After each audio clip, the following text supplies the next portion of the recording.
తిరుమల తిరుపతి దేవస్థానం మీద మనం రీసెంట్‌గా రకరకాల వివాదాలైతే చూస్తా ఉన్నాం. ఏదైతే తొక్కిసలాట ఘటన, తర్వాత వచ్చేసి ఘాట్ రోడ్‌లో యాక్సిడెంట్. యాక్సిడెంట్ అంటే అది మానవ తప్పిదం కాదు.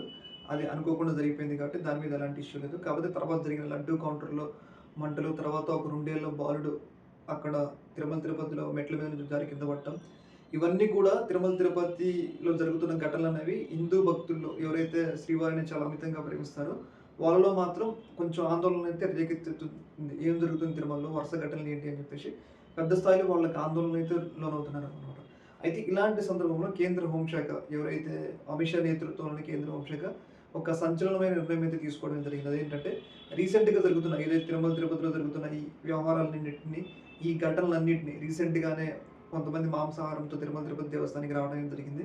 ఈ వరుస ఘటనల మీద ఒక నివేదిక సమర్పించాలి అని చెప్పేసి తిరుమల తిరుపతి దేవస్థానానికి కేంద్ర హోంశాఖ నోటీసులు అయితే జారీ చేయడం జరిగింది. ఏదేమైనా గానీ ఈ యొక్క ఇష్యూలో మాత్రం ఎంతోమంది భక్తులకు ముడిపడి ఉన్న ఇష్యూ కాబట్టి కేంద్రం కూడా ఇన్వాల్వ్ అయిందనైతే మనకి తెలుస్తా ఉంది. ఈ యొక్క ఇష్యూ మీద మీ యొక్క అభిప్రాయం తెలియజేయండి. ఒక మినిట్.